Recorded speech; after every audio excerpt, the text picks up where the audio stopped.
On the summit of Blackwood Cliff, the mountain stood tall and steep against the heavens, dark clouds rolling like a mourning shroud covering the skies, the wind howling like the lament of 1,000 years of hatred. This was the place where blood had once soaked every stone, where countless masters of the martial world had fallen, leaving behind an unending aura of resentment. Today, this land of death once again surged with turbulence, as two figures who once ruled over the world faced one another. Yue Bukun, the so-called gentleman's sword famed throughout the Jianghu, and Ren Wuxing, the demon lord who once dominated all under heaven, just freed from the chains of his dark prison to reclaim the throne of the Sun Moon Holy Cult. The entire Blackwood Cliff resounded with the shouts of the Sun Moon Cult disciples, some loyal to Dongfang Bubai, some worshipping Ren Wuxing, others submitting to Yue Bukun, who once wore the mask of righteousness, but had long since stepped into the path of schemes and deceit. This battle was not merely a duel between two men, but the prelude to a storm that would engulf the martial world. Yue Bukun stood proudly on a jagged rock, his white robe fluttering in the wind, the violet mist sword gleaming with an icy light. His gaze was deep, his smile gentle, yet in those eyes hid countless schemes. For years, under the guise of a righteous gentleman, he had revealed his true nature: cunning, power-hungry, stopping at nothing to fulfill his ambition of dominance. This time, he sought not only to destroy Ren Wuxing, but also to seize the chance to establish his might, to unify the martial world under the Huashan sect as the sole banner of orthodoxy. Opposite him, Ren Wuxing radiated overwhelming dominance, his black robe devouring the light like endless night. Each step he took made the ground tremble, his presence surging like 10,000 troops. His face was gaunt from long imprisonment, but his eyes burned with fire that seemed ready to incinerate the skies. Ren Wuxing was always arrogant and unyielding, his prowess in the star-absorbing skill and the demon-subduing arts unmatched under heaven. Though locked in the Westlake dungeon for over a decade, enduring torment, his will never faltered. Now freed, his resentment blazed fiercely, his ambition greater than ever. The air atop Blackwood Cliff grew thick, as if about to explode. The clash of their auras darkened the heavens, winds shrieked and trees bent and snapped. Around them, martial heroes stood watching, some trembling, some eager, others waiting. They all knew this battle would determine the fate of the martial world, and who would ascend the throne of supremacy. Yue Bukun, Ren Wuxing's voice thundered like storm clouds. You wear the mask of a gentleman, hiding your ambition, deceiving the world for so long. But today, here at Blackwood Cliff, I will tear away your false face and let all see your true self. Yue Bukun smiled faintly, his voice as soft as spring breeze. Leader Ren, you are but a demonic tyrant who has drenched the martial world in blood. My hand today is only heaven's will, to rid the world of its greatest harm. Righteousness and evil cannot coexist. You had best surrender now. Ren Wuxing's laughter shook the mountains and forests.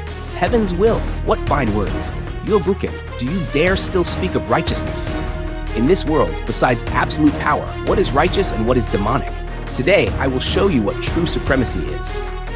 At his words, Ren Wuxing stepped forward, his inner energy surging, the very air twisting, rubble flying. At once, he unleashed the star-absorbing skill, a terrifying force pulling all around him, as though to swallow his opponent's very essence. Gasps rang out among the crowd, many weaker fighters already feeling their energy disturbed, as if being drained away. Yue Bukun sneered, raising his sword. Violet mist energy burst forth, the sword light soft yet profound, strokes like painting an immortal realm, gentle as spring, yet sharp enough to cut into the heart. The shimmering sword aura blocked the terrifying pull like a clear stream halting a raging flood. In an instant, the two clashed, each strike a matter of life and death. Yue Bukun's swordplay, though gentle on the surface, brimmed with lethal intent.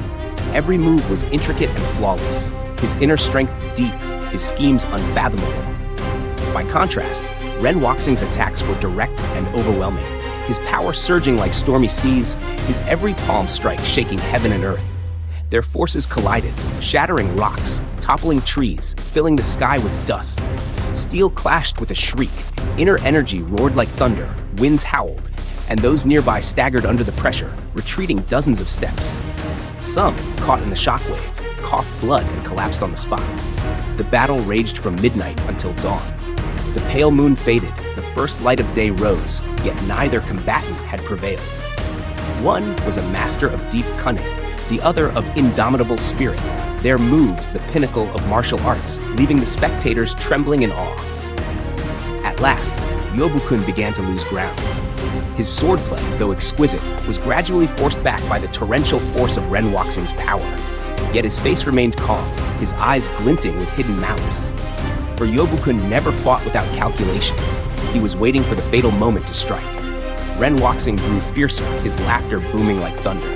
Yobukun, even with 6 arms and 3 heads, you cannot escape me. These years of torment were but for today, to crush you beneath my feet. His roar surged with his palm strike, forcing Yobukun back several steps, his robe torn, blood at his lips. The crowd gasped, thinking victory already his. But in that instant, Yobukun's eyes flashed coldly. He suddenly turned his sword, unleashing a sinister move from the evil-resisting sword manual, a secret no one imagined he had mastered. The sword gleamed like lightning, its path strange and deadly, striking directly at Ren Wuxing's exposed weakness. Caught off guard, even Ren Wuxing's vast inner power could not defend in time. Blood spurted, a deep wound tearing across his shoulder. Shock rippled through the crowd. How can Yobukun wield a move from the evil-resisting sword manual? Could it be? The winds of Blackwood Cliff howled, but the air grew heavier still. The battle had yet to end, but the balance had shifted. One side, a demon lord wounded yet unyielding, the other, a false gentleman, revealing his venomous cunning with an unexpected technique. From this day forth, the martial world would not escape the tempest rising. Thus, the Battle of Blackwood Cliff was etched into the bloody annals of history, proof of the saying, righteousness and evil are not found in technique, but in the heart of men.